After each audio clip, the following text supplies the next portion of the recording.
بسم الله الرحمن الرحيم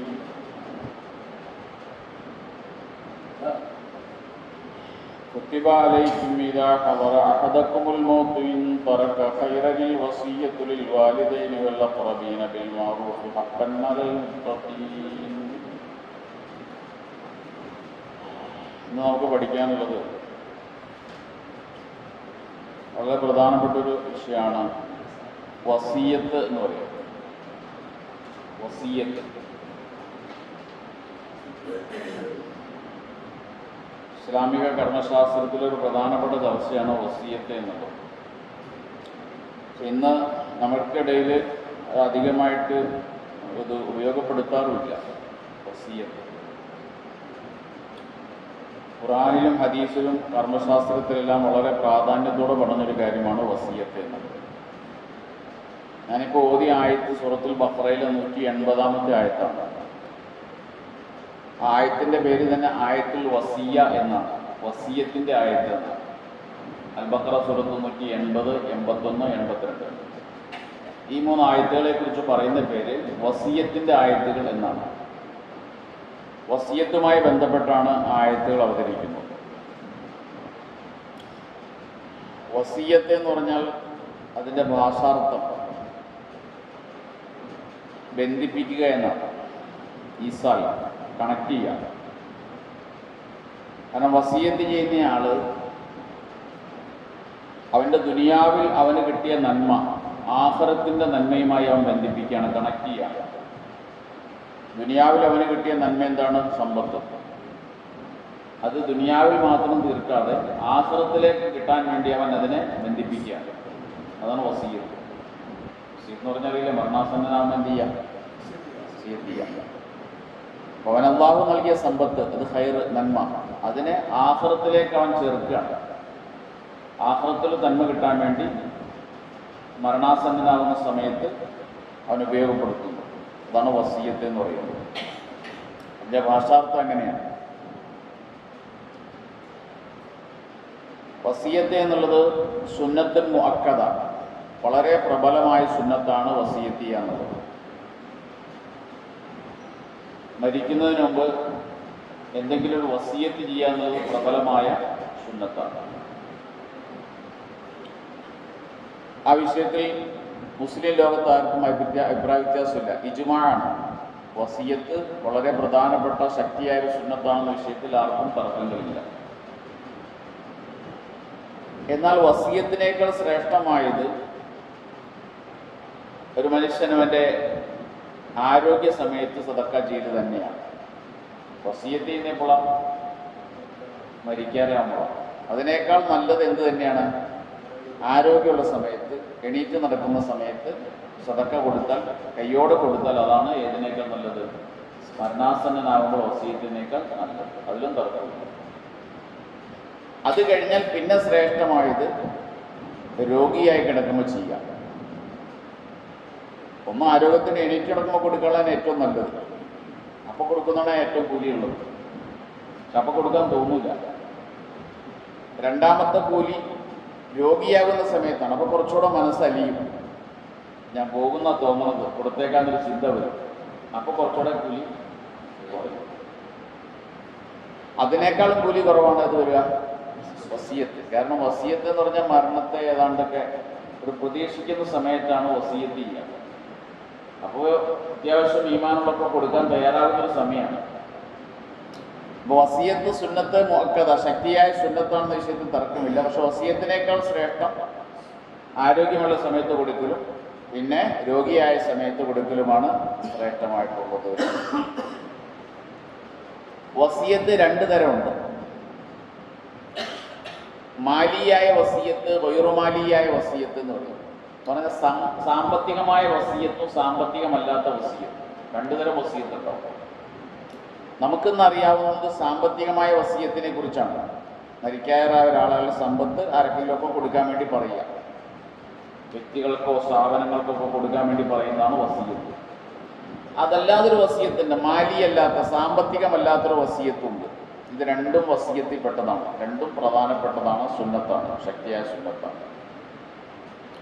എന്താണ് സാമ്പത്തികമല്ലാത്ത വസിയത്ത് എന്ന് പറഞ്ഞു കഴിഞ്ഞാൽ? മരിക്കാനായ വാപ്പ മക്കളെ വിളിച്ചിട്ട് പറയണം, മക്കളെ വാപ്പ പോവുകയാണ്, നിങ്ങളാരും മേലെ ജീവിതത്തിൽ നിസ്കാരം മുടക്കരുത് എന്നൊരു മക്കളെ വിളിച്ച് വാപ്പ പറയുന്നത് ഒരു വസിയത്താണ്, വാപ്പയുടെ അന്ത്യോപദേശമാണ്. മക്കളെ ഹറാമ് വാപ്പ കഴിച്ചിട്ടില്ല, വാപ്പ നിങ്ങൾക്കും തന്നിട്ടില്ല, നിങ്ങളായിട്ട് ഹറാമി വീട്ടിലേക്ക് കൊണ്ടുവരരുത്, നിങ്ങളുടെ മക്കളെയും ഭക്ഷിപ്പിക്കരുതെന്നൊരു വാപ്പ പറഞ്ഞാൽ അത് വസിയത്താണ്, വാപ്പയുടെ വസിയത്താണ്. ആ വസിയത്ത് മക്കൾ നിറവേറ്റണം. ഇതൊക്കെ സാമ്പത്തികമല്ലാത്ത വസിയത്തുകളുടെ കൂട്ടത്തിൽപ്പെട്ടതാണ്. അതിൽ ഒരാൾ പറയണം, ഞാൻ മരിച്ചാൽ എൻ്റെ മയ്യത്ത് ഇന്നയാൾ കുളിപ്പിക്കണം, എനിക്ക് വേണ്ടി ഇന്നയാൾ മയ്യത്തിരിക്കണം, എൻ്റെ കഫൻ തുണി ഇന്നതായിരിക്കണം, ഞാൻ എന്താ അവിടെ വാങ്ങി വെച്ചിട്ടുണ്ട്, അതുകൊണ്ട് കഫൻ ചെയ്യണം. ഇങ്ങനെ പറയുന്ന കാര്യങ്ങളെല്ലാം എന്താണ്? വസിയത്താണ്. ഇതൊന്നും സാമ്പത്തികമായ വസിയത്തുകളല്ല, ഇതെല്ലാം വസിയത്തിൻ്റെ കൂട്ടത്തിൽ. ചുരുക്കത്തിൽ വസിയത്ത് രണ്ട് തരമുണ്ട് എന്ന് മനസ്സിലാക്കുക. വസിയത്ത് ചെയ്യുന്നിടത്ത് 4 കാര്യങ്ങൾ വരും. മൂസി എന്ന് പറഞ്ഞാൽ വസിയത്ത് ചെയ്യണ ആൾ. 4 കാര്യങ്ങൾ ഉണ്ടായാലേ വസിയത്ത് പൂർണ്ണമാവും. ഒന്ന് മൂസി എന്ന് പറഞ്ഞാൽ വസിയത്ത് ചെയ്യാൻ ഒരാളുമാണ്. മൂസാലഹു എന്ന് പറഞ്ഞാൽ ആരോടാണോ വസിയത്ത് ചെയ്യുന്ന അയാളുണ്ടാകാം. ഞാൻ എൻ്റെ മക്കളോട് പറഞ്ഞാൽ ഞാൻ മൂസിയാണ്, എൻ്റെ മക്കൾ മൂസാലഹുവാണ്, അവരോടാണ് വസിയത്ത്. പിന്നെ മൂസാബിഹി, എന്തൊരു കാര്യമാണോ വസിയത്ത് ചെയ്യുന്ന ആ കാര്യം, ഒരു കാര്യം കൊണ്ട് വസിയത്ത് ചെയ്യണമല്ലോ, അത് സാമ്പത്തികമാകാം അല്ലാത്തതാകാം, അത് മൂസാബിഹി എന്ന് പറയും. ഇനി സീഗ, ഒരു വാക്കുണ്ട്, ഒരു വേടുണ്ടാകണം. വസിയത്തിനോട് ഉപയോഗിക്കുന്ന ഒരു വാക്ക്. വസിയത്ത് മനസ്സിൽ കരുതിയാൽ പോരാ, വസിയത്ത് പറയണം, അതിന് സാക്ഷി നിർത്തവും വേണം, അല്ലെങ്കിൽ എഴുതി വെക്കണം.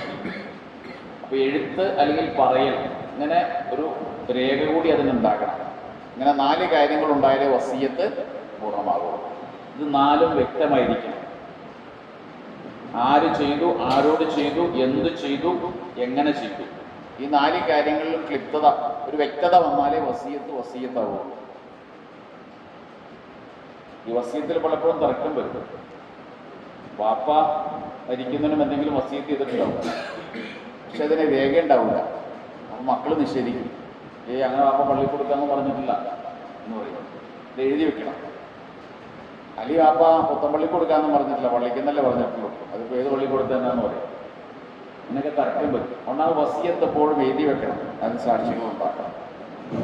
അത് സ്വത്താണല്ലോ, വാപ്പ മരിച്ചു പിന്നെ മക്കൾക്ക് കൊടുക്കാൻ തോന്നില്ല, എങ്ങനെ കൊടുക്കാതിരിക്കാന്ന മസാല ചിന്തിക്കുക, അതിനെ പറ്റിയ മസാലയാണ് അന്വേഷിച്ച് നടക്കുക. അപ്പം ഇത് രേഖയില്ല എന്ന് പറഞ്ഞാൽ പിന്നെ എന്തായി? അപ്പം 4 കാര്യങ്ങൾ കൃത്യമായിരിക്കണം. മൂസി, മൂസാലഹു, മൂസാബിഹി, വസിയത്തിന്റെ സീഗ, വേട് കൃത്യമായിരിക്കണം. ഈ വസിയത്ത് ചെയ്യുന്നത് 2 പേരുടെ നേട്ടത്തിന് വേണ്ടിയാകാം. ഒന്നിരിക്കൽ മൂസിയുടെ നേട്ടം അല്ലെങ്കിൽ മൂസാലഹുയുടെ നേട്ടം എന്ന് പറഞ്ഞാൽ വസിയത്ത് ചെയ്യുന്നയാൾക്ക്, വസിയത്ത് ചെയ്യുന്ന എപ്പോഴാണ്?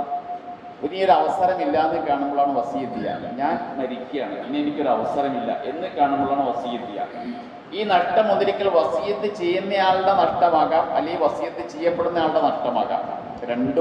രണ്ടിനു വേണ്ടി വസിയത്ത് നടക്കാം. ഞാൻ ഉദാഹരണം പറയുമ്പോൾ മനസ്സിലാവും. 2 എന്ന ഹദീസിൽ നമുക്ക് നോക്കാം. സഅദ് റളിയല്ലാഹു തആല അൻഹു, വിശ്വാസികളുടെ സഹാബാക്കളിൽ വളരെ പ്രമുഖനായ ഒരു സഹാബിയാണ് സഅദ് റളിയല്ലാഹു അൻഹു. അദ്ദേഹം രോഗബാധിതനായി, രോഗം മൂർച്ഛിച്ചു. അദ്ദേഹത്തെ സന്ദർശിക്കാൻ വേണ്ടി നബി സല്ലല്ലാഹു അലൈഹി വസല്ലം വന്നു. അപ്പോൾ അദ്ദേഹം നബിയോട് പറഞ്ഞു, നബിയെ, അങ്ങ് കണ്ടില്ല ഞാൻ രോഗിയാണെന്ന് തന്നെയല്ല, ഹത്ത അഷ്ഫൈതു അൽ മൗത്തി, ഞാൻ മരണത്തിൻ്റെ മുന്നിലാണ്, ഈ രോഗം മൂർച്ഛിച്ച് ഞാൻ മരിക്കുന്നതാണ് എനിക്ക് മനസ്സിലാകുന്നത്.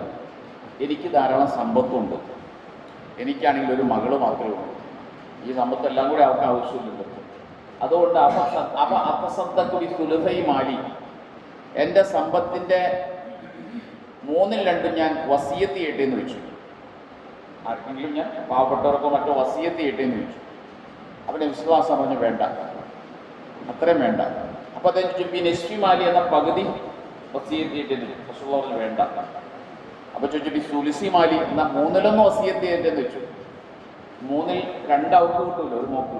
വിശ്വാസം പറഞ്ഞു, 1/3 അത് തന്നെ കൂടുതലാണ് എന്ന് പറഞ്ഞിട്ട് വാക്കുകൂടി പറഞ്ഞു, ഇന്നക അൻ തദറ വറസതക അഗ്നിയ ഖൈറും മിൻ അൻ തദറഹും ആലത്തൻ യതകഫഫൂന നാസ. സഅദേ, നീ മരിച്ചു പോയിട്ട് നിന്റെ മക്കൾ ആളുകളുടെ മുമ്പിൽ കൈതട്ടി നടക്കുന്നതിനേക്കാൾ നല്ലത് അവർക്ക് ജീവിക്കാനുള്ള വക ബാക്കി വെച്ചിട്ട് നീ മരിച്ചു പോല. ഇതെല്ലാം കൂടി ആർക്കെങ്കിലുമൊക്കെ എഴുതി കൊടുത്തിട്ട് പോയിട്ട് നീ മരിച്ചു കഴിയുമ്പോൾ മക്കൾ പിന്നെ ജീവിക്കാൻ വേണ്ടി ആളുകളെ ആശ്രയിക്കണ്ടേ, അതിനേക്കാൾ നല്ലത് ഇതാണെന്ന് പറഞ്ഞതാണ്. അപ്പൊ ഇവിടെ സഅദ് റളിയല്ലാഹു അൻഹു വസിയത്ത് ചെയ്യുന്നുണ്ട്. ആർക്ക് വേണ്ടി വസിയത്ത് ചെയ്യുന്നത്? ഈ ആരുടെ നേട്ടമാണ്? വസിയത്ത് ചെയ്യുന്നയാളുടെ നേട്ടമാണ്. സഅദ് റളിയല്ലാഹു അൻഹുവിന്റെ നേട്ടമാണ്. കാരണം ഇനി മരണം മുന്നിലുണ്ട്. മരിച്ചു കഴിഞ്ഞാൽ പിന്നെ ഇത് നടക്കില്ല. മരിക്കുന്നതോട് എനിക്ക് വസിയത്ത് ചെയ്യാനുള്ള അവസരം നഷ്ടപ്പെടും. അപ്പോൾ ഇവിടെ വസിയത്ത് ചെയ്യുന്ന സഅദ് റളിയല്ലാഹു അൻഹുവിന്റെ നേട്ടമാണ് ഇവിടെ ഈ വസിയത്തിലുള്ളത്. അതാണ് ഒരു ഉദാഹരണം എന്ന് പറയുന്നത്. ഇനി മറ്റൊരു ഉദാഹരണം, മുആദ് ഇബ്നു ജബൽ റളിയല്ലാഹു അൻഹുവിനെ നബി സല്ലല്ലാഹു അലൈഹി വസല്ലം യമനിലേക്ക് ഗവർണറായി വിടുകയാണ്. അപ്പോൾ അദ്ദേഹത്തിന് ഒരുങ്ങി വരാൻ വേണ്ടി പറഞ്ഞു. അദ്ദേഹം ഒരുങ്ങി വന്ന് അദ്ദേഹം വാഹനപ്പുറത്ത് കയറിയിരിക്കുമ്പോൾ അദ്ദേഹത്തിൻ്റെ വാഹനം അങ്ങനെ ചലിക്കാൻ തുടങ്ങിയപ്പോൾ വിശ്വാസം അതിൻ്റെ കൂടെ പോയി. നബി നടന്നു പോവുകയാണ്, അദ്ദേഹം വാഹനപ്പുറത്താണ്, യാത്രയാക്കാൻ വേണ്ടി പോവുകയാണ്. പോകുന്ന സമയത്ത് അദ്ദേഹത്തോട് വിശ്വാസം പറഞ്ഞു, മുആദേ ഇന്നക്ക അസ അല്ല തൽക്കാനി ബഅദ ആമി ഹാദാ, ഇനി ഒരു പക്ഷെ നീ യമനിന്ന് വരുമ്പോൾ എന്നെ കണ്ടില്ലെന്നിരിക്കും. തമുറുബി കബരി, എൻ്റെ കബറിൻ്റെ അരികിലൂടെ ആയിരിക്കും നീ നടന്നു പോകണം. അപ്പോൾ നബി നിങ്ങളുടെ വഫാത്തിനെ കുറിച്ചാണ് നബി സൂചിപ്പിക്കണത്. അപ്പോൾ ഞാനും നീ നമ്മൾ അവസാന കൂടിക്കാഴ്ചയായിരിക്കും ഇത്. യമൻ എന്ന് പറഞ്ഞ ദൂരത്തുള്ള രാജ്യമാണല്ലോ. ഇനി നീ വരുമ്പോൾ എൻ്റെ കബറിൻ്റെ അരികിലൂടെ ആയിരിക്കും നടക്കുക എന്ന് പറഞ്ഞു. അപ്പോൾ മുആദ് റളിയല്ലാഹു അൻഹു കരയാൻ തുടങ്ങി. അപ്പോൾ നബി സല്ലല്ലാഹു അലൈഹി വസല്ലം പറഞ്ഞു, കരയണ്ട, ഇന്നഹു മിന ശൈത്താൻ, ഈ കരച്ചിൽ പിശാചിൽ നിന്നുള്ളതാണ്, നീ കരയണ്ട. എന്നിട്ട് പറഞ്ഞിട്ട് കുറേ കാര്യങ്ങൾ പറഞ്ഞു. എന്നിട്ട് മുആദിനോട് നബി സല്ലല്ലാഹു അലൈഹി വസല്ലം പറഞ്ഞു, മുആദ് റളിയല്ലാഹു അൻഹു പറയാണ്, എന്നോട് അവസാനമായി നബി സല്ലല്ലാഹു അലൈഹി വസല്ലം പറഞ്ഞ വസിയത്ത്, എന്നോട് കുറേ കാര്യങ്ങൾ വസിയത്ത് ചെയ്തു. എന്നോട് അവസാനമായി പറഞ്ഞത് ഹസ്സിൻ ഖുലുഖക ലിന്നാസ്, നീ അങ്ങ് യമനിൽ പോയി കഴിഞ്ഞാൽ ജനങ്ങളോട് നന്നായിട്ട് ഇടപെടണം, നല്ല സ്വഭാവത്തിൽ ഇടപെടണം. ഇതാണ് എന്നോട് അവസാനമായി പറഞ്ഞത്. കുറേ കാര്യങ്ങൾ വസിയത്ത് ചെയ്തു. അവസാനമായി എന്നോട് പറഞ്ഞ വസിയത്ത് ഇതാണ് എന്ന് പറയാം. ഇവിടെ ഈ വസിയത്തിൻ്റെ നേട്ടം ആർക്കാണ്? മുആദ് റളിയല്ലാഹു അൻഹു, നബിക്കല്ല. കാരണം ഇനിയൊരു വസിയത്ത് നബിയിൽ നിന്ന് കിട്ടാൻ മുആദിന് കഴിയില്ല, അവസരമില്ല. കാരണം ഇനി മുആദും നബിയും കാണുമ്പോൾ നബി ഉണ്ടാവില്ല. അപ്പൊ ആദ്യം പറഞ്ഞ വസിയത്തിന്റെ നേട്ടം മരിക്കാൻ പോകുന്ന സഅദ് റളിയല്ലാഹു അൻഹുവിനാണെങ്കിൽ, ഇവിടെ വസിയത്ത് ചെയ്യുന്ന നബിക്കല്ല ഇതിന്റെ നേട്ടം. ആർക്കാണ്? മൂസാലഹുമായ മുആദ് റളിയല്ലാഹു അൻഹു, നബിയിൽ നിന്നും അവസാനമായൊരു വസിയത്ത് കിട്ടുകയാണ്. എന്ത്? സൽസ്വഭാവിയായി ജീവിക്കണമെന്ന വസിയത്ത് കിട്ടുക. ഇർബാദ് ഇബ്നു സാരിയ റളിയല്ലാഹു അൻഹു പറയാണ്, ഒരിക്കൽ വിശ്വാസന സല്ലാബിന റസൂലുള്ളാഹി സ്വല്ലല്ലാഹു അലൈഹി വസല്ലം സുബ്ഹ, ഒരിക്കൽ സുബ്ഹി നിസ്കരിച്ചു ഞങ്ങളെ കൊണ്ട് ഇമാമായിട്ട്. ഫഅഖ്ബല അലൈന, ഞങ്ങളുടെ അഭിമുഖമായിരുന്നു നിസ്കാരം കഴിഞ്ഞിട്ട്. എന്നിട്ട് ഫവഅദന മൗഇദത്തൻ ബലീഗ, അതൊരു വല്ലാത്തൊരു പ്രസംഗം പ്രസംഗിച്ചു. അദ്ദേഹം പറയാണ്, വജിലത്ത് മിൻഹൽ ഖുലൂബ്, ആ പ്രസംഗം കേട്ട് ഞങ്ങളുടെ ഹൃദയങ്ങൾ അങ്ങനെ പിടച്ചു പോയി. ദരിഫത്ത് മിൻഹൽ ഒഴുകി, കണ്ണിൽ നിന്നെല്ലാം കണ്ണീരൊഴി, എല്ലാവരും കരഞ്ഞു. അങ്ങനത്തെ ഒരു പ്രസംഗമായിരുന്നു സുബ്ഹി കഴിഞ്ഞിട്ട്.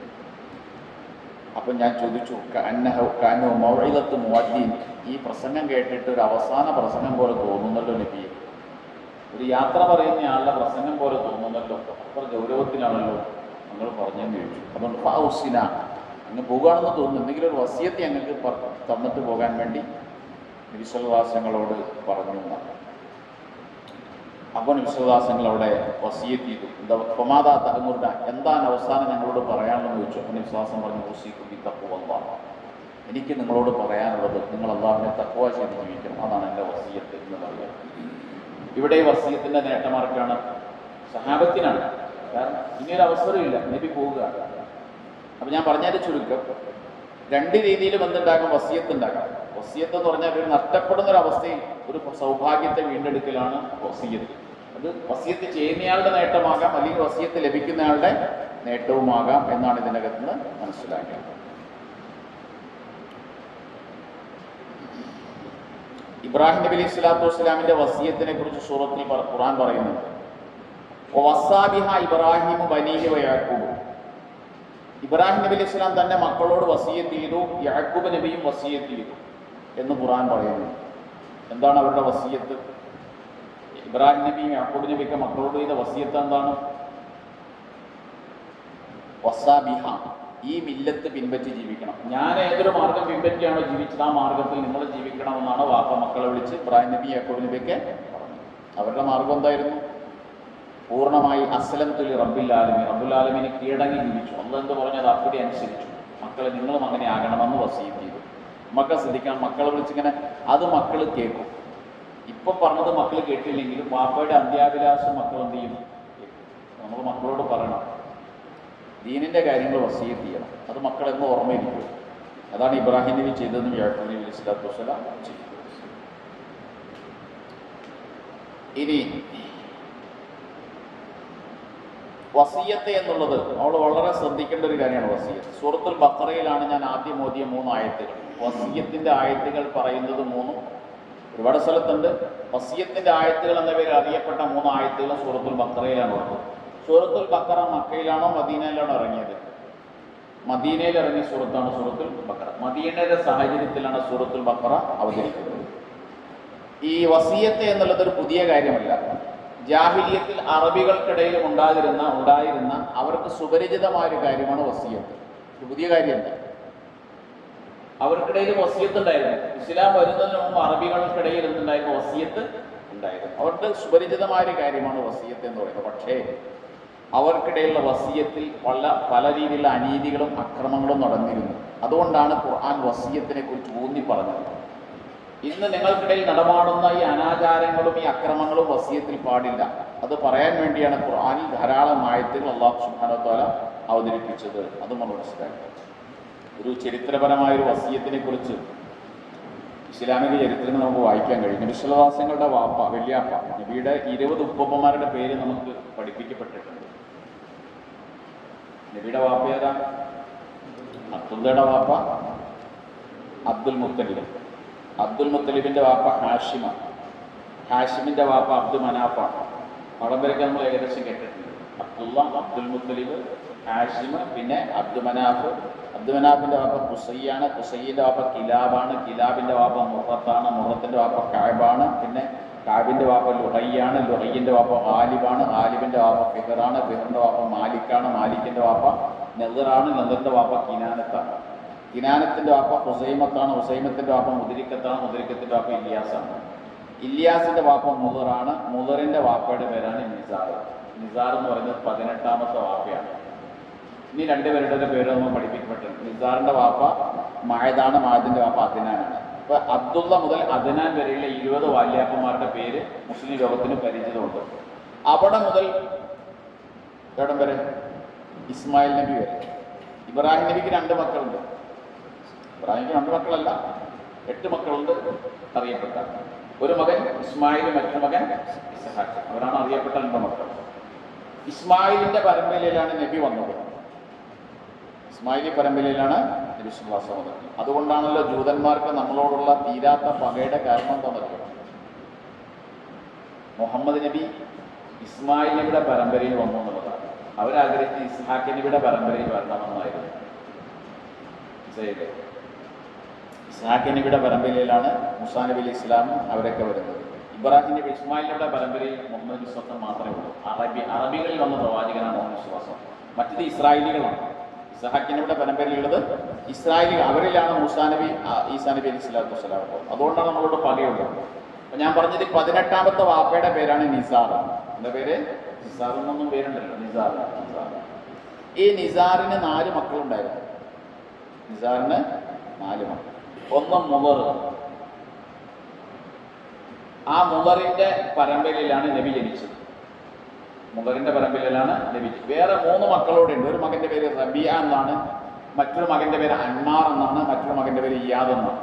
4 മക്കൾ. നബിയുടെ 18ാമത്തെ വല്യാപ്പയായ നിസാറിന് 4 മക്കൾ. അതിൽ മുദർ എന്ന് പറയുന്ന മകന്റെ പരമ്പരയിലാണ് നബി സല്ലല്ലാഹു അലൈഹി വസല്ലം വന്നിട്ടുള്ളത്. വേറെ 3 മക്കളുണ്ട്. ഒരാൾ റബിയയാണ്, ഒരാൾ അൻമാറാണ്, ഒരാൾ ഇയാദാണ്. ഞാൻ പറയാൻ പോണ സംഭവിച്ചു കഴിഞ്ഞാൽ, ഈ നിസാർ എന്ന് പറയുന്ന വല്യാപ്പ മരിക്കാൻ നേരത്ത് മക്കളെ വിളിച്ചു. ഈ നിസാറിന് ധാരാളം സമ്പത്തുണ്ടായിരുന്നു. അദ്ദേഹം പല രാജാക്കന്മാരുമായിട്ടൊക്കെ യുദ്ധം ചെയ്ത് ഒക്കെ ധാരാളം സമ്പത്ത് കിട്ടിയ ഒരാളാണ് നിസാർ. ഈ നിസാറിന് ധാരാളം സമ്പത്തുണ്ട്. അദ്ദേഹം മരിക്കാൻ സമയത്ത് 4 മക്കളെയും വിളിച്ചിട്ട് പറഞ്ഞു, മക്കളെ, ഈ സ്വത്ത് മുഴുവനും നിങ്ങൾക്കാണ്. പക്ഷെ അതെങ്ങനെ എടുക്കണമെന്ന് ഞാൻ പറഞ്ഞുതരാം എന്ന് പറഞ്ഞിട്ട് ചില സൂചനകൾ കൊടുത്തു. കൃത്യമായി പറഞ്ഞില്ല.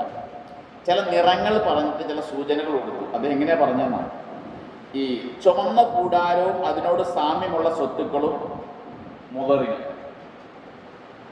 ചുമന്ന കൂടാരവും അതിനോട് സാമ്യമുള്ളതൊക്കെ മുദറിന്. അങ്ങനെയാ പറഞ്ഞത്. ഒരു കളറ് പറഞ്ഞു കൊടുക്കണം. ഇനി കറുത്ത കൂടാരവും അതിനോട് സാമ്യമുള്ള സമ്പത്തെല്ലാം രണ്ടാമത്തെ മകൻ റബിയയ്ക്ക്.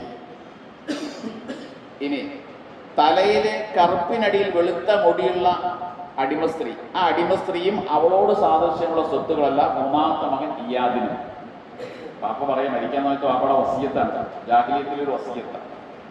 ഇനി പണച്ചാക്ക്, പണം സൂക്ഷിച്ചിരിക്കുന്ന പണച്ചാക്കും നമ്മുടെ കുടുംബ യോഗം കൂടുന്ന സ്ഥലവും നാലാമത്തെ മകൻ അന്മാറിന്. ഇതാണ് പാപ്പയുടെ വസിയം. ഇങ്ങനെ പറഞ്ഞാൽ മക്കൾക്ക് മനസ്സിലാവില്ല ശരിക്കും പറഞ്ഞാൽ. എന്നിട്ട് മക്കളോട് പറഞ്ഞു, ഞാൻ ഈ പറഞ്ഞത് നിങ്ങൾക്ക് തിരിഞ്ഞില്ലെങ്കിൽ, ഞാൻ മരിച്ചു ചെയ്യുമ്പോൾ തിരിഞ്ഞില്ലെങ്കിൽ നിങ്ങൾ ചെയ്യേണ്ടത്, അന്ന് നെജറാൻ ഭരിക്കുന്ന, നെജറാൻ എന്ന് പറയുന്ന സൗദി അറേബ്യയുടെ ഇന്നത്തെ ഒരു ഭാഗമാണ് നെജറാൻ. ആ നെജറാൻ ഭരിച്ചിരുന്ന രാജാവുണ്ട്, അഫ്ആൻ ജുർഹിമി എന്ന രാജാവിൻ്റെ പേര്. ആ രാജാവിനെ സമീപിച്ചിട്ട് ഞാൻ ഈ പറഞ്ഞ കാര്യങ്ങൾ പറഞ്ഞാൽ മതി, അദ്ദേഹം പറഞ്ഞു തരും ഏതൊക്കെ സ്വത്ത് നിങ്ങൾ എടുക്കേണ്ടതെന്ന് പറഞ്ഞു തരും. വാപ്പ മരിച്ചു, നിസാർ മരിച്ചിട്ട് 4 മക്കൾക്ക് മനസ്സിലായില്ല വാപ്പ എന്താ പറഞ്ഞത്, വാപ്പയുടെ വസിയത്ത് എന്താണെന്ന് മനസ്സിലായില്ല. പിന്നെ തല്ലുകൂടാൻ പറ്റൂലല്ലോ. അതുകൊണ്ട് പിറ്റേന്ന് തന്നെ ഈ നെജ്റാൻ ഭരിക്കുന്ന ആ ജുറൈമീൻ എന്ന് പറയുന്ന രാജാവിൻ്റെ അടുക്കൽ ചെന്നു. വാപ്പ ഇങ്ങനെ വസീയത്ത് ചെയ്തിട്ടുണ്ട്, ഇങ്ങനെ ചില നിറങ്ങളാണ് പറഞ്ഞത്, ഏതൊക്കെ എടുക്കണേ എനിക്ക് അറിയില്ല എന്ന് പറഞ്ഞു. അപ്പം അദ്ദേഹം കൃത്യമായത് പറഞ്ഞു കൊടുത്തു.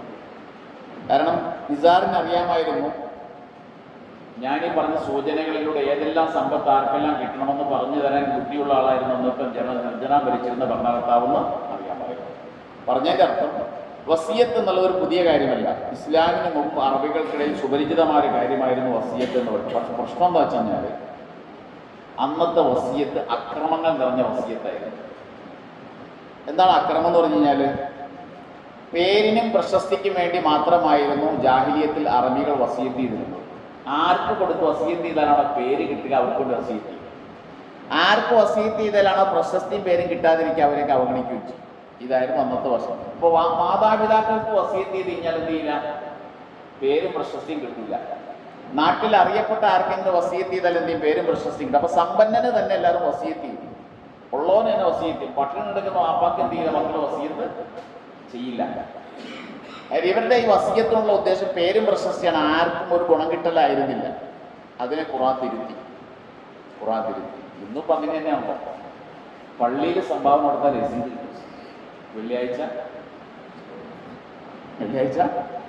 വിളിച്ചു പറയുകയും പാപ്പാക്ക് കൊടുത്താലോ രസീതും കിട്ടൂല, വേറെ ആരും അറിയൂല്ല. പാപ്പാക്ക് മരുന്നോടിക്കാൻ കാശില്ല, അല്ലെങ്കിൽ അയലക്കത്ത് ഉമ്മയുടെ ആങ്ങളേക്കോ അനിയത്തിക്കോ വീടില്ല, ചോറിന വീടാണ്, മരുന്നോടിക്കാൻ കാശില്ല, അവർ പട്ടിണിയാണ്. അവർക്ക് കൊടുത്ത് കഴിഞ്ഞാൽ രസീത് കിട്ടൂല, വെള്ളിയാഴ്ച വിളിച്ചു പറയുകയില്ല. അന്നത്തെ വസിയത്തിന്റെ കോലാണ് ഇന്നത്തെ സദക്കയുടെ കോല. പള്ളിക്കൊരു വാതിൽ പണിത് കൊടുക്കാന്ന് പറഞ്ഞാൽ നാട് മുഴുവൻ അറിയും. പള്ളി പൊളിക്കുന്നവരെ ആ വാതിൽ ഇന്നാൾ പണിതാന്ന് അറിയും. വാപ്പാക്ക് 2 ലക്ഷം കൊടുത്ത് വാപ്പാരോടും പറയുകയില്ല, രസീതിട്ട് കിട്ടുകയില്ല. അതാണ് പറഞ്ഞത്. ഇതേപോലെയായിരുന്നു അന്നത്തെ കാലത്തെ വസിയത്ത് എന്ന് പറഞ്ഞത്. അവിടെയാണ് ഖുർആൻ ശക്തമായി ഇടപെട്ടത്. അത് തിരുത്താൻ വേണ്ടിയാണ് ഖുർആനിൽ വസിയത്തിന്റെ ആയത്തുകൾ അവരുന്നത്. നിങ്ങളുടെ ഈ ക്രൂരമായ വസിയത്ത് പാടില്ല. ഇതല്ല വസിയത്ത്. വസിയത്തിന്റെ ലക്ഷ്യം പണക്കാരന് പണം ഉണ്ടാക്കലല്ല, പാവപ്പെട്ടവനെ കഷ്ടത അനുഭവിക്കുന്നവനെ സഹായിക്കലാണ് വസിയത്ത് എന്ന് ഖുർആൻ തിരുത്തി കൊടുക്കാനാണ് വസിയത്ത് അവതരിച്ചത്. അതിനുവേണ്ടിയാണ് ഇത്രയും വസിയത്തിനെ കുറിച്ച് ഖുർആൻ ശക്തമായി പറഞ്ഞത്. അപ്പോൾ ആ വസിയത്തിന്റെ ഭാഗം പഠിക്കുമ്പോൾ മനസ്സിലാവും. ഞാൻ പലപ്പോഴും പറയാറുണ്ട്, നിസ്കാരം 5 നേരമാണെന്ന് ഖുർആനിലില്ല. അങ്ങനെ എന്തെങ്കിലും ചേകന്നൊരു പോലും ഉണ്ടാവില്ലായിരുന്നു. അത് പറയാത്ത ഖുർആൻ വസിയത്തിനെ കുറിച്ച് ആചാരമായി സംസാരിക്കാൻ കാരണം സമൂഹത്തിൽ ഈ ക്രൂരത അവസാനിക്കണം. അതിനു വേണ്ടിയാണ്. ഉള്ളവനെ തന്നെ കൊണ്ടുപോയി കൊടുത്ത് അവന് കൂടുതൽ സമ്പന്നനാക്കുന്ന വസിയത്ത് അവസാനിക്കണം. അത് ഖുർആൻ നിർത്തിച്ചു. അതാണ് എൻ്റെ നേട്ടം എന്ന് പറയുന്നത്. സൂറത്തുൽ ഫുർഖാനിൽ ഒരു ആയത്തുണ്ട്, അല്ലദീന ഇദാ അൻഫഖു ലം യുസ്രിഫു വലം യഖ്തുറു വകാന ബൈന ദാലിക ഖവാമ. ഇബാദുർ റഹ്മാൻ, അള്ളാഹുവിൻ്റെ യഥാർത്ഥ അടിമകൾ എന്ന് പറഞ്ഞാൽ സമ്പത്ത് ചെലവഴിക്കുന്ന സമയത്ത് ലുബ്ദും കാണിക്കൂല, ദൂർത്തും കാണിക്കൂല. കാന ബൈന ദാലിക ഖവാമ, രണ്ടിൻ്റെ ഇടയ്ക്കലും മിതവയമായിരിക്കും അവർ ചെയ്യുക. ദൂർത്തുമില്ല, ലുബ്ദുമില്ല. ഈ ആയത്തിൻ്റെ വ്യാഖ്യാനത്തിൽ ഖുർആൻ പണ്ഡിതന്മാർ പറയുന്നുണ്ട്, അവർ ജാഹിലിയ കാലത്ത് അറബികൾ കയ്യും മെയ്യും മറന്ന് കൊടുത്തിരുന്നത് ആർക്കാണെന്നറിയാം. ആർക്ക് കൊടുത്താലാണ് പേര് കിട്ടുക അവർക്കായിരുന്നു. അവരവഗണിച്ചിരുന്നത് പേരും പ്രശസ്തിയും കിട്ടാത്ത മാതാപിതാക്കളെയും ബന്ധുക്കളെയായിരുന്നു. അവിടെയാണ് ഖുർആൻ തിരുത്തിയത്. അതല്ല വേണ്ടത്, അതിനെയാണ് ഖുർആൻ ആയത്തിലൂടെ തിരുത്തുന്നത്. ഖുർആൻ പറഞ്ഞു, വആതിദൽ ഖുർബ ഹഖ്ഖഹു, നിന്റെ അടുത്ത കുടുംബാദികൾക്ക് അവൻ്റെ അവകാശം കൊടുക്കണം. നിന്റെ അടുത്ത കുടുംബാദികൾക്ക് അവൻ്റെ അവകാശം കൊടുക്കണം. വൽ മിസ്കീന സാധുക്കൾക്ക് കൊടുക്കണം. ഒബന സബീലി വഴിയാത്രക്കാർക്ക് കൊടുക്കണം. ദാലിക ഖൈറുൽ ലദീന യുരീദൂന വജ്ഹല്ലാഹ് അള്ളാഹുവിൻ്റെ പൊരുത്തം ആഗ്രഹിക്കുന്നവർക്ക് നല്ലത് ഇതാണ്. മറ്റതുകൊണ്ട് പടച്ചവൻ്റെ പൊരുത്തം കിട്ടൂല, ജനങ്ങളുടെ പൊരുത്തം കിട്ടും. നാലാൾ അറിയും. അള്ളാഹിൻ്റെ പൊരുത്തം കിട്ടാൻ നിങ്ങൾ എന്താ ചെയ്യേണ്ടത്? നിങ്ങളുടെ അടുത്ത കുടുംബക്കാർ കഷ്ടപ്പെടുന്നുണ്ടെങ്കിൽ അവർക്ക് കൊടുക്കുക. അതാണ് നമ്മൾ ഇന്ന് ഖുർആൻ തിരുത്തി പറഞ്ഞത്. നമുക്ക് ആയത്തിലേക്ക് വരാം. കുത്തിബ അലൈക്കും, സൂറത്തുൽ ബഖറയുടെ 180-ാമത്തെ ആയത്താണ്. കുത്തിബ അലൈക്കും, നിങ്ങളുടെ മേൽ നിർബന്ധമാക്കപ്പെട്ടു. യാ അയ്യുഹല്ലദീന ആമനൂ കുത്തിബ അലൈക്കും സിയാമു, നോമ്പിനെ കുറിച്ച് പറഞ്ഞില്ലേ? സത്യവിശ്വാസികൾ നിങ്ങളുടെ നോമ്പിനെ കുത്തിബ എന്ന് പറഞ്ഞാൽ എന്താ? നിർബന്ധമാക്കപ്പെട്ടു എന്നാണ്. അപ്പോൾ വസിയത്ത് ആദ്യകാലത്ത് നിർബന്ധമായിരുന്നു. ഇന്ന് വസിയത്ത് നിർബന്ധമല്ല. വസിയത്ത് നിർബന്ധമാണെന്ന നിയമത്തെ അല്ലാഹു തആല നസ്ഖ് ചെയ്തു, ദുർബലപ്പെടുത്തി, ക്യാൻസൽ ചെയ്തു. ആദ്യകാലത്ത് വസിയത്ത് നിർബന്ധമല്ല. ഇന്ന് വസിയത്ത് നിർബന്ധമില്ല, സുന്നത്തേ ഉള്ളൂ. ഞാൻ ആദ്യം പറഞ്ഞ സുന്നത്ത് മുഅക്കദ എന്ന് പറഞ്ഞു. വസിയത്ത് നിർബന്ധമില്ല. എന്തുകൊണ്ടാണ് വസിയത്ത് നിർബന്ധമില്ലാത്തത്? അവകാശികൾക്ക് ഖുർആൻ അവകാശം കൊടുത്തു കഴിഞ്ഞു. സൂറത്തുൻ നിസായിലൂടെ വാപ്പയ്ക്ക് എത്ര, ഉമ്മയ്ക്ക് എത്ര, മക്കൾക്ക് എത്ര, ഭാര്യയ്ക്ക് എത്ര എന്ന് കൃത്യമായി അവകാശം നിശ്ചയിച്ചു കഴിഞ്ഞു. അതുകൊണ്ട് ഇനി അവർക്ക് വസിയത്ത് ചെയ്യേണ്ട കാര്യമുണ്ടോ? ഒരാൾ മരിച്ചു, മക്കൾക്ക് വേണ്ടി വസിയത്ത് ചെയ്തില്ലെങ്കിൽ മക്കൾക്ക് സ്വത്ത് കിട്ടൂലേ? വാപ്പ കൊടുക്കൂല എന്ന് പറഞ്ഞാൽ മക്കൾക്ക് കിട്ടുള്ളൂ. വാപ്പയുടെ ജീവൻ പോയി കഴിഞ്ഞാൽ മക്കളുടേതായില്ലേ? ആദ്യകാലത്ത് അനന്തര സ്വത്തിന്റെ നിയമം അവതരിക്കുന്നതിന് മുമ്പ് വസിയത്ത് എന്തായിരുന്നു? നിർബന്ധമായിരുന്നു. അത് അവതരിച്ചുകൊണ്ട് എന്ത് ചെയ്തു? അവർക്കുള്ള വസിയത്ത് ക്യാൻസൽ ചെയ്തു. ഇപ്പോൾ വസിയത്തുണ്ട്, അവർക്കല്ല. ഇനി ആർക്കാ? അവകാശം കിട്ടാത്തവർക്ക് അവകാശം. ഒരാൾ മരിച്ചാൽ അയാളുടെ അവകാശം കിട്ടാത്ത അർഹരായ ആൾക്കാരുണ്ടെങ്കിൽ അവർക്ക് വേണ്ടി എന്ത് ചെയ്യണം? അവിടെയാണ് ഏത് വരിക? അനാഥ മക്കൾ വരിക. നേരത്തെ മരിച്ചുപോയ മകന്റെ മക്കൾക്ക് എന്തില്ല? സ്വത്തില്ലല്ലോ. അവിടെ വസിയത്ത് ചെയ്യണം. എന്നാൽ ആ വസിയത്ത് നിർബന്ധമാണോ? അല്ല. വസിയത്ത് സുന്നത്ത് മുഅക്കദയാണ്.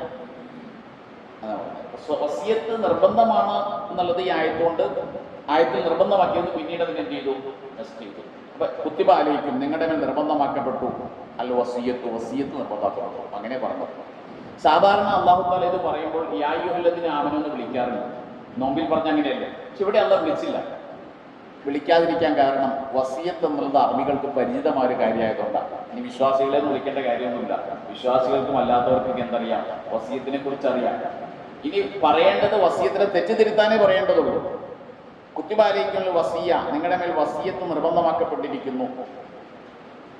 വസിയത്ത് നിർബന്ധമാക്കപ്പെട്ടിരിക്കുന്നു. ഇദാ ഹളറ അഹദക്കുമുൽ മൗത്ത്, നിങ്ങളിൽ ഒരാൾക്ക് മരണം ആസന്നമായാൽ. മരണാസന്നമാകുന്ന സമയത്താണ് എന്ത് ചെയ്യുക? വസിയത്ത് ചെയ്യുക. ഈ മരണമാസന്നമാകുക എന്ന് പറഞ്ഞാൽ ഇത് ഉദ്ദേശിക്കപ്പെടുന്ന എന്താണ്? ഗർഗറത്തിന്റെ സമയത്തല്ല. ഗർഗറത്ത് എന്ന് പറഞ്ഞാൽ എന്താ? ഈ റൂഹ് തൊണ്ടക്കുഴിൽ എത്തുന്ന ഒരു സമയം, അതിനാണ് ഗർഗറത്ത് എന്ന് പറയാം. ഒന്ന് ഹൊറഹറാന്ന് വലിക്കുന്ന സമയമുണ്ടല്ലോ. റൂഹ് പിടിക്കാൻ തുടങ്ങിയിട്ട് എവിടെ നിന്നാണ്? പെരുവരലിൽ പിടിക്കാൻ തുടങ്ങിയിട്ട് ഇവിടെ എത്തുന്ന സമയത്താണ് ഗർഗറത്തിന്റെ സമയം എന്ന് പറയുന്നത്. പിന്നെ തൗബ സ്വീകരിക്കില്ല. അതുവരെ തൗബ സ്വീകരിക്കും. ഗർഗറത്തിന്റെ സമയത്ത് തൗബ സ്വീകരിക്കില്ല. ആ സമയത്തുള്ള വസിയത്തും സ്വീകരിക്കില്ല. വസിയത്ത് ശരിയല്ല. ആ സമയത്ത് ഏതൊരാളും വസിയത്ത് ചെയ്യും. കാരണം എന്ത് ഇനി പിന്നോട്ടില്ലാന്ന് മനസ്സിലായി. മുന്നിൽ അവൻ കാണേണ്ടത് കണ്ടിടും. നരകമാണെങ്കിൽ നരകം, സ്വർഗമാണെങ്കിൽ സ്വർഗം. അപ്പോൾ അവന്റെ വിചാരം എന്താ? എൻ്റെ ദുനിയാവിലെ കോടാനുകൂടി കൊടുത്തിട്ടാണെങ്കിൽ ഈ കാണുന്ന നരകത്തിൽ നിന്ന് രക്ഷപ്പെടണമെന്ന് വിചാരിക്കുള്ളൂ. മക്കളുണ്ടാവണാരും ഒന്നും വിചാരിക്കില്ല. മക്കൾക്ക് സ്വത്തുണ്ടാവണാരും വാക്ക് മറക്കും. അവന്റെ മുന്നിൽ ഈ കാണുന്ന നരകത്തിൽ നിന്ന് രക്ഷപ്പെടണം. കാരണം നമ്മൾ കാണാത്ത ഒരു കാഴ്ച അവൻ കണ്ടുകഴിഞ്ഞു. അപ്പൊ എത്ര കോടി അവൻ എന്ത് ചെയ്യും? വസിയത്ത് ചെയ്യും. ആ വസിയത്ത് ശരിയാവൂല. അങ്ങനെ വസിയത്ത് ചെയ്യുന്ന മക്കൾക്കൊന്നും ഉണ്ടാവില്ലല്ലോ. ഇവൻ നരകത്തിൽ പോണെങ്കിൽ പോട്ടെ, ഇത്രയും നേരം സമയം ഉണ്ടായിരുന്നല്ലോ. ഈ റൂഹ് ഇവിടെ എത്തുന്ന സമയം വരെ അവൻ ആയുസ്സുണ്ടായിരുന്നില്ലേ നന്നാകാൻ. ഈ നരകം മുന്നിൽ കണ്ടപ്പോഴല്ലോ നന്നാൻ നിൽക്കേണ്ടത്. അപ്പൊ ആ സമയത്തുള്ള വസിയത്ത് ഉണ്ടല്ല ശരിയില്ല. അപ്പൊ മരണം ആസന്നമായാലെന്ന് പറഞ്ഞതിന്റെ അർത്ഥം ഏതല്ല? റൂഹ് തൊണ്ടക്കുഴിൽ എത്തുമ്പോൾ എന്നല്ല. പിന്നെ മരണത്തിന്റെ അടയാളങ്ങൾ കണ്ടു തുടങ്ങിയാൽ മരണത്തിന്റെ ഏകദേശം ഇവിടെ എത്തുമ്പോഴല്ലോ മരണത്തിന്റെ അടയാളം കാണുക. ICUലേക്ക് കയറ്റുമ്പോൾ തന്നെ മനസ്സിലാവും എന്ത്? ഡോക്ടർമാർ പറയും വലിയ പ്രതീക്ഷയില്ല, പ്രാർത്ഥിച്ചോളാൻ പറയുമ്പോൾ മനസ്സിലായി എന്ത്? മരണത്തിന്റെ ലക്ഷണങ്ങൾ കണ്ടു. അല്ലെങ്കിൽ ടെസ്റ്റ് ചെയ്തപ്പോൾ ക്യാൻസർ ആണെന്ന് പറഞ്ഞപ്പോൾ തന്നെ മനസ്സിലായി. ഡോക്ടർ പറയും കീമോക്കെ ചെയ്യാം, 4-5 വർഷം നിൽക്കുള്ളൂ എന്ന് പറയുമ്പോൾ തന്നെ മനസ്സിലായി എന്ത്? മരണത്തിന്റെ അടയാളങ്ങൾ കണ്ടുകഴിഞ്ഞു. അതാണ് മരണത്തിന്റെ അടയാളം.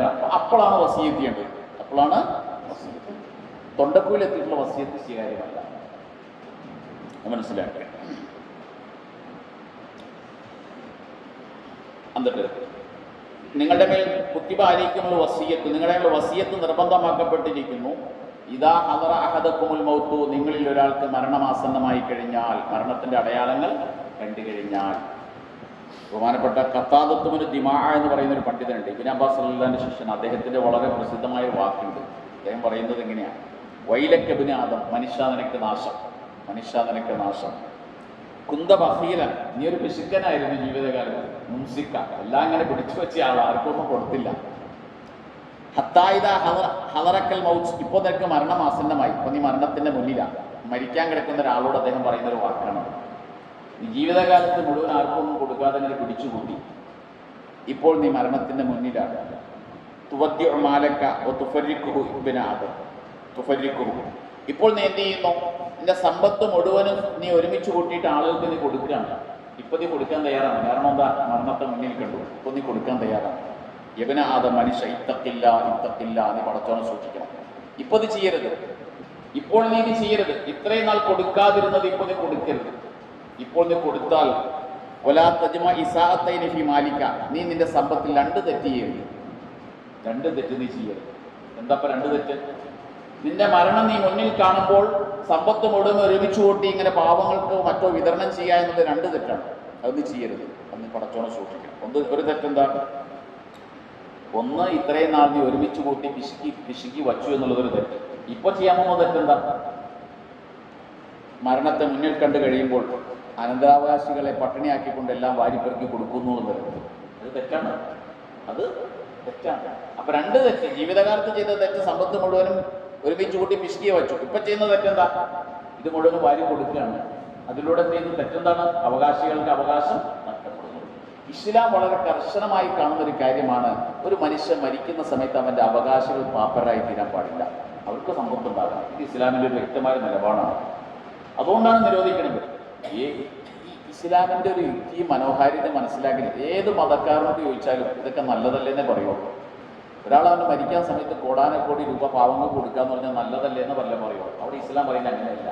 നീ ഇപ്പൊ കൊടുക്കണ്ട, നിനക്ക് കൊടുക്കാൻ ഇവിടെ എത്തുന്ന ഒരു സമയം ഉണ്ടായിരുന്നല്ലോ, നീ കൊടുത്തില്ലല്ലോ. ഇപ്പൊ നീ വാരിക്കോരി കൊടുത്തുകൊണ്ട് നിന്റെ അവകാശികളെ പട്ടിണിയാക്കുന്ന പരിപാടി വേണ്ട. അത് സമ്പത്തിൽ നീ ചെയ്യുന്ന രണ്ടാമത്തെ തെറ്റാണ്. രണ്ടാമത്തെ ഖറാബത്തക്കല്ലദീ യഹ്താജു. എന്നിട്ട് അദ്ദേഹം പറയാണ്, ഇപ്പോൾ നീ ആലോചിക്കേണ്ടത് ഈ സമ്പത്ത് ആവശ്യമായ നിന്റെ ബന്ധുക്കളുണ്ട്, അടുത്ത കുടുംബക്കാരുണ്ട്. വലാ യരിസൂന, നീ മരിച്ചാൽ നിന്റെ സ്വത്തിന്റെ അവകാശം അവർക്ക് കിട്ടൂല. കിട്ടുന്നവർക്ക് നീ കൊടുക്കേണ്ട കാര്യമില്ല. നീ വസിയത്ത് ചെയ്തില്ലെങ്കിൽ അവർക്ക് നീയും കിട്ടും.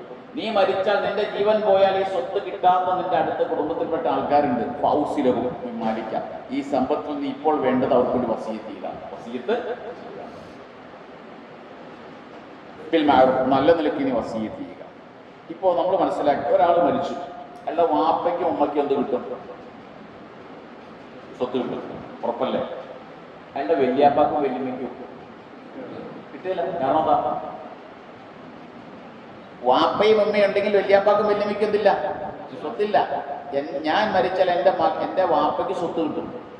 എൻ്റെ വാപ്പയുടെ വാപ്പ ജീവിച്ചിരിപ്പുണ്ടെങ്കിൽ സ്വത്തില്ല. കാരണം എന്താ? വാപ്പ ഉണ്ട്. ഞാൻ മരിച്ചാൽ എൻ്റെ മകന് സ്വത്ത് കിട്ടും. എൻ്റെ മകൻ്റെ മകന് സ്വത്തില്ല. എന്തുകൊണ്ട്? മകനുണ്ട്. ഞാൻ മരിച്ചാൽ എൻ്റെ സഹോദരന് സ്വത്തില്ല. എന്തുകൊണ്ട്? എൻ്റെ മകനുണ്ട്. എൻ്റെ സഹോദരൻ്റെ മക്കൾക്ക് സ്വത്തില്ല. എൻ്റെ മാതൃ സഹോദരിമാർക്കില്ല, പിതൃ സഹോദരിമാർക്കില്ല, അവരുടെ മക്കൾക്കില്ല.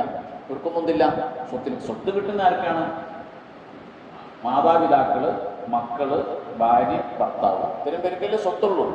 ഇവരുണ്ടെങ്കിൽ വേറെ ആർക്കെന്തില്ല? സ്വത്തില്ല. ഇവരില്ലാത്തപ്പോഴല്ലേ സ്വത്തുള്ളൂ. അപ്പോൾ അവിടെ നമ്മൾ കാണേണ്ടത്, എൻ്റെ വാപ്പയ്ക്ക് എൻ്റെ സ്വത്ത് കിട്ടും, എൻ്റെ വല്യാപ്പയ്ക്ക് കിട്ടുമോ? ആ മനുഷ്യന് ജീവിക്കണ്ടേ? എന്ത് ചെയ്യണം? എൻ്റെ മകന് സ്വത്ത് കിട്ടും, എൻ്റെ മകൻ്റെ മക്കള് അവർക്ക് ജീവിക്കണ്ടേ? പാപ്പരാണെങ്കിൽ എന്ത് ചെയ്യണം? വസിയത്ത് ചെയ്യണം. അതാണ് വസിയത്തിന്റെ വസീയത്ത്. അവിടെയാണ് വസിയത്ത്. അപ്പോൾ ഇവർക്ക് പോലും വസിയത്ത് ചെയ്യണമെങ്കിൽ നേരത്തെ മരിച്ചുപോയ മകന്റെ മക്കൾ, എത്തിയമായ മക്കൾക്ക് ഏതായാലും എന്ത് ചെയ്യണം? ഏതായാലും ചെയ്യണം. എൻ്റെ ജീവിച്ചിരിക്കുന്ന മക്കളുടെ മക്കൾക്ക് പോലും വസിയത്തിൽ പുണ്യമാണെങ്കിൽ, ചെയ്യേണ്ടതാണെങ്കിൽ, ഒരു അനാഥ കുട്ടികൾക്ക് വേണ്ടി വസിയത്ത് ചെയ്യാനുള്ള ഏറ്റവും പ്രധാനപ്പെട്ട കാര്യമാണ്. കരുണയുള്ളൊരു വാപ്പയും വല്യാപ്പയും ചെയ്യാതിരിക്കില്ല. മക്കളോട് പേരക്കുട്ടികളോട് അല്പമെങ്കിലും കരുണ മനസ്സിലുണ്ടെങ്കിൽ ആ വല്യാപ്പ എന്ത് ചെയ്യാതിരിക്കില്ല? സ്വന്തം യതീമായ പേരക്കുട്ടികൾക്ക് വേണ്ടി വസിയത്ത് ചെയ്യാതെ മരിച്ചു പോകില്ല. വസിയത്ത് ചെയ്തിരിക്കും. അതാണ് വസിയത്തിന്റെ പ്രത്യേകത.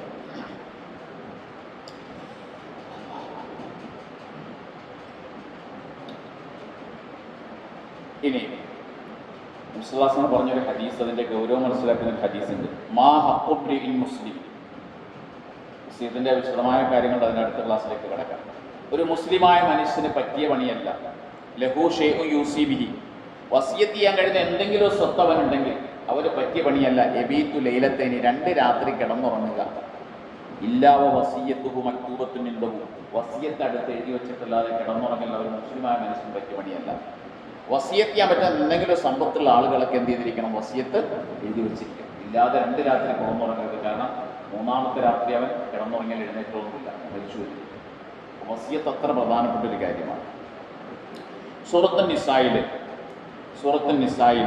11-12 ആയത്തിൽ, ഈ 2 ആയത്തിൽ അല്ലാഹു തആല 4 പ്രാവശ്യം യൂസി വസിയത്തിനെ കുറിച്ച് പറയുന്നുണ്ട്.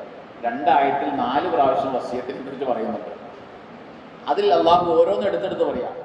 മിംബാദി, ഒരു പ്രയോഗം ഇങ്ങനെയാണ്, ഞാൻ മിംബാദി വസിയത്തി യൂസി ബിഹ, ഒരാൾ മരണപ്പെട്ട് കഴിഞ്ഞാൽ അയാളുടെ അനന്തരസ്വത്ത് വീതിക്കേണ്ടത് മിംബാദി വസിയത്തി യൂസി ബിഹ, അയാൾ ചെയ്തിട്ടുള്ള വസിയത്ത് നടപ്പിലാക്കിയതിന് ശേഷമായിരിക്കണം. ഒരാൾ മരിച്ചാൽ ആദ്യം ചെയ്യേണ്ടത് എന്താണ്? അയാളുടെ സ്വത്തിൽ നിന്ന് അയാളുടെ അനന്തരക്രിയകളാണ് ആദ്യം നടത്തേണ്ടത്. അനന്തരക്രിയ, അതിനുള്ള ചിലവ് ആദ്യം എടുക്കണം.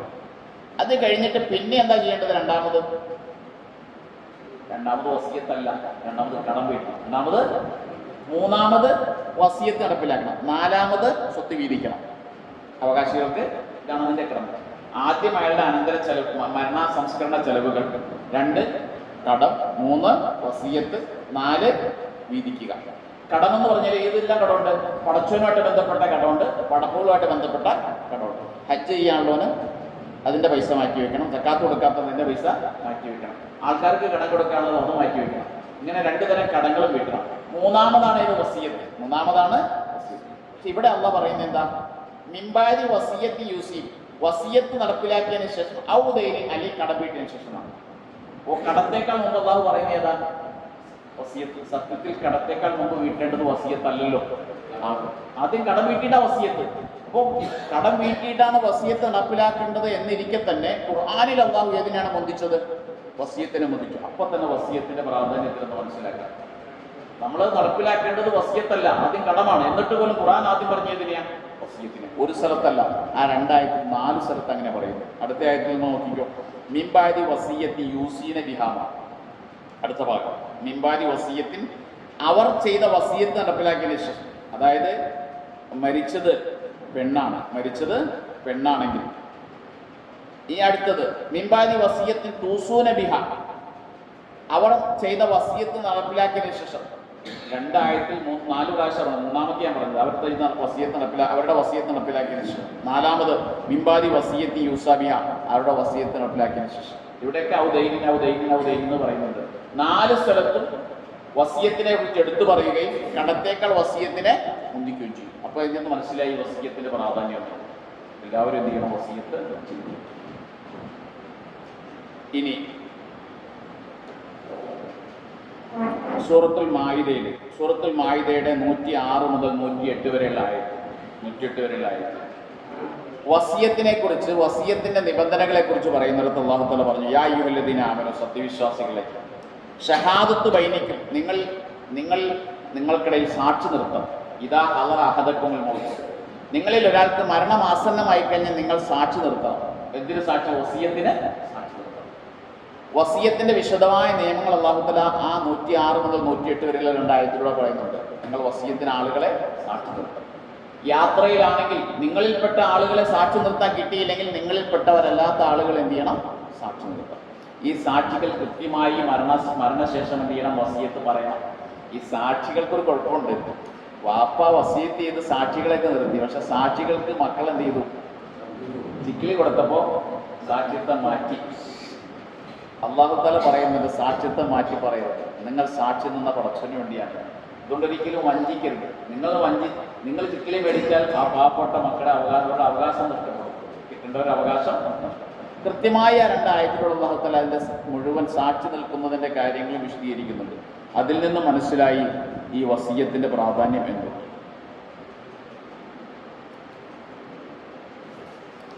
എന്നിട്ട്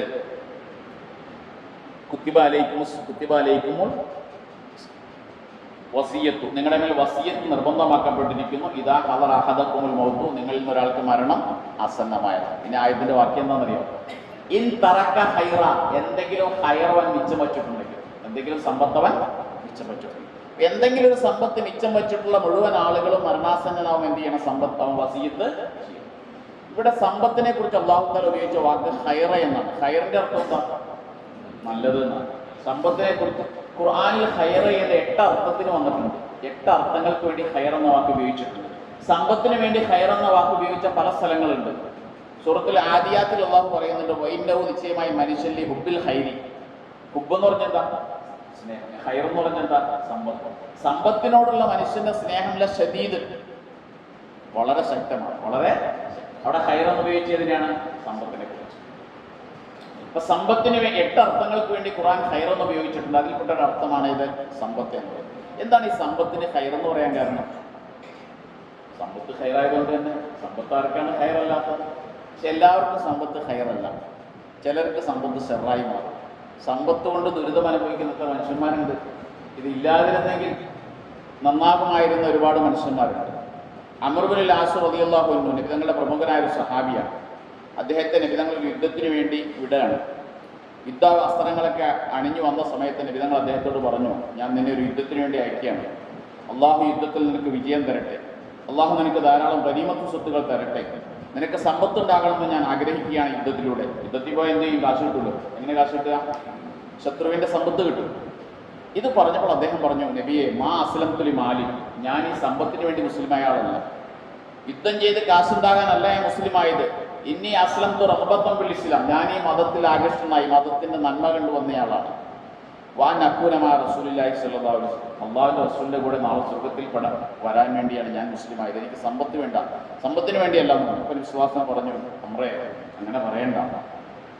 നിഅമൽ മാലു സ്വാലിഹു ലിൽ അബ്ദി സ്വാലിഹി, നല്ല മനുഷ്യന് സമ്പത്ത് നല്ലതാണ്. ആള് നല്ലതാണെങ്കിൽ സമ്പത്തും നല്ലതാണ്. സമ്പത്ത് എല്ലാവർക്കും നല്ലതല്ല. വ്യക്തി നല്ലവനാണെങ്കിൽ അവന് സമ്പത്ത് നല്ലതാണ്.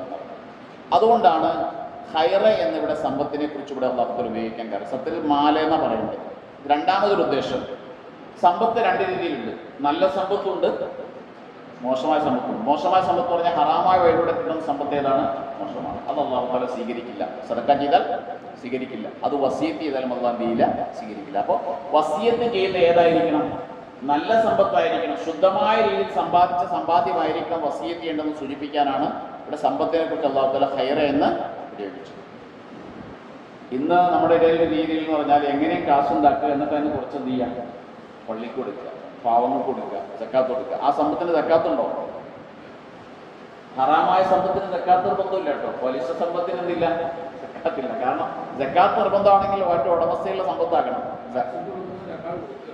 അല്ല, ഇനി വൈറ്റ് മണി ആക്കാൻ വേണ്ടിയുള്ള പണിയുണ്ടല്ലോ. അങ്ങനെ സക്കാത്ത് കൊടുക്കാൻ തീരുമാനിക്കില്ലേ? ആ സമ്പത്ത് സക്കാത്ത് കൊടുത്താൽ അല്ലാഹു തആല സ്വീകരിക്കില്ല. അവന് സക്കാത്ത് നിർബന്ധമില്ല. ഹറാമായ സമ്പത്തിന് സക്കാത്ത് നിർബന്ധമില്ല. കാരണം സമ്പത്ത് ഇവൻ്റേതല്ലല്ലോ. ഇവൻ്റേതാണെങ്കിലേ സക്കാത്ത് നിർബന്ധമുള്ളൂ. അവിടെ വസിയത്ത് ചെയ്യുമ്പോഴും എന്തായിരിക്കണം? ഹറാമിലൂടെ സമ്പാദിച്ച സമ്പാദ്യം വസിയത്ത് ചെയ്യരുത്. ഹലാലായ രീതിയിൽ സമ്പാദിച്ചതിന് നമ്മൾ വസിയത്ത് ചെയ്യാൻ പാടില്ല. ഒരർത്ഥം. രണ്ടാമത് മുഫസ്സിരീങ്ങൾ പറഞ്ഞത് ഖൈറ എന്ന് ഇവിടെ ഉപയോഗിക്കാൻ കാരണം ധാരാളം സമ്പത്തുള്ള ആളുകളാണ് വസിയത്ത് ചെയ്യേണ്ടതെന്നാണ്. അല്പമുള്ളവൻ എന്ത് ചെയ്യേണ്ട? വസിയത്ത് ചെയ്യേണ്ട. ഏതാണ് ഈ അല്പവും ധാരാളവും എന്ന് പറഞ്ഞു കഴിഞ്ഞാൽ? അല്പമുള്ളവൻ വസിയത്ത് ചെയ്താലുള്ള കുഴപ്പം എന്താ? അവകാശികൾക്ക് അവകാശം നഷ്ടപ്പെടും. അവകാശം അവർക്കത് കുറഞ്ഞു പോകും. വസിയത്ത് 1/3 പറ്റുള്ളൂ. ഒരാളുടെ ആകെ സമ്പത്തിന്റെ 1/3 കൂടുതൽ വസിയത്ത് ചെയ്താൽ വസിയത്ത് സ്വീകരിക്കപ്പെടില്ല. ആ വസിയത്ത് നടപ്പിലാക്കേണ്ട ബാധ്യത ഇല്ല. കുറച്ച് സമ്പത്തുള്ളവൻ വസിയത്ത് ചെയ്താൽ അവകാശികൾക്ക് അവകാശം നഷ്ടപ്പെടുന്നതുകൊണ്ടാണ് അള്ളാഹുവിടെ ഹൈർ, ധാരാളം സമ്പത്തുള്ള ആളുകളാണ് വസിയത്ത് ചെയ്യേണ്ടതെന്ന് ഉപയോഗിച്ചതെന്നാണ് പറയുന്നത്. ഇതാണ് ഭൂരിപക്ഷം പണ്ഡിതന്മാരുടെ അഭിപ്രായം. ഒരിക്കൽ ആയിഷ റളിയല്ലാഹുവിനോട് ചോദിക്കപ്പെട്ടു, ഒരു വ്യക്തി മരിച്ചു, എനിക്ക് 4 മക്കളുണ്ട്, 3000 സമ്പത്തുണ്ട്, 3000 ദിനാർ ദിർഹമായുള്ള സമ്പത്തുണ്ട്, ഇയാൾ വസിയത്ത് ചെയ്യണമെന്ന് വെച്ചു. ഇയാളുടെ വസിയത്ത് നടപ്പിലാക്കണം. ആയിഷ ബീവി പറഞ്ഞത് വേണ്ടാന്നാണ്. കാരണം 3000 എന്ന് പറഞ്ഞാൽ ഒരു ചെറിയ സംഖ്യയാണ്. മരുന്ന് 3000 രൂപയാണ് കേട്ടോ. ദിർഹം വെള്ളി നാണയത്തെക്കുറിച്ചാണ് പറയുന്നത്. 3000 ഉള്ള ആളുകൾ വസിയത്ത് ചെയ്യേണ്ട കാര്യം അത് ചെറിയ സംഖ്യയാണ്. വലിയ സംഖ്യയുള്ള ആളുകളാണ് വസിയത്ത് ചെയ്യേണ്ടത്. ഈ 3000 വസിയത്ത് നടപ്പിലാക്കേണ്ടത് എന്ത് ചെയ്തു? അവകാശികൾക്ക് കൊടുത്താൽ 4 മക്കളുണ്ടല്ലോ, അവർക്ക് കൊടുത്താൽ മതി എന്ന് ഐഷ റളിയല്ലാഹു അൻഹ പറയുന്നത്. അലി റളിയല്ലാഹു അൻഹു ഒരിക്കൽ മരണാസന്നനായ ഒരു വ്യക്തിയുടെ അടുത്തേക്ക് കടന്നു ചെന്നു.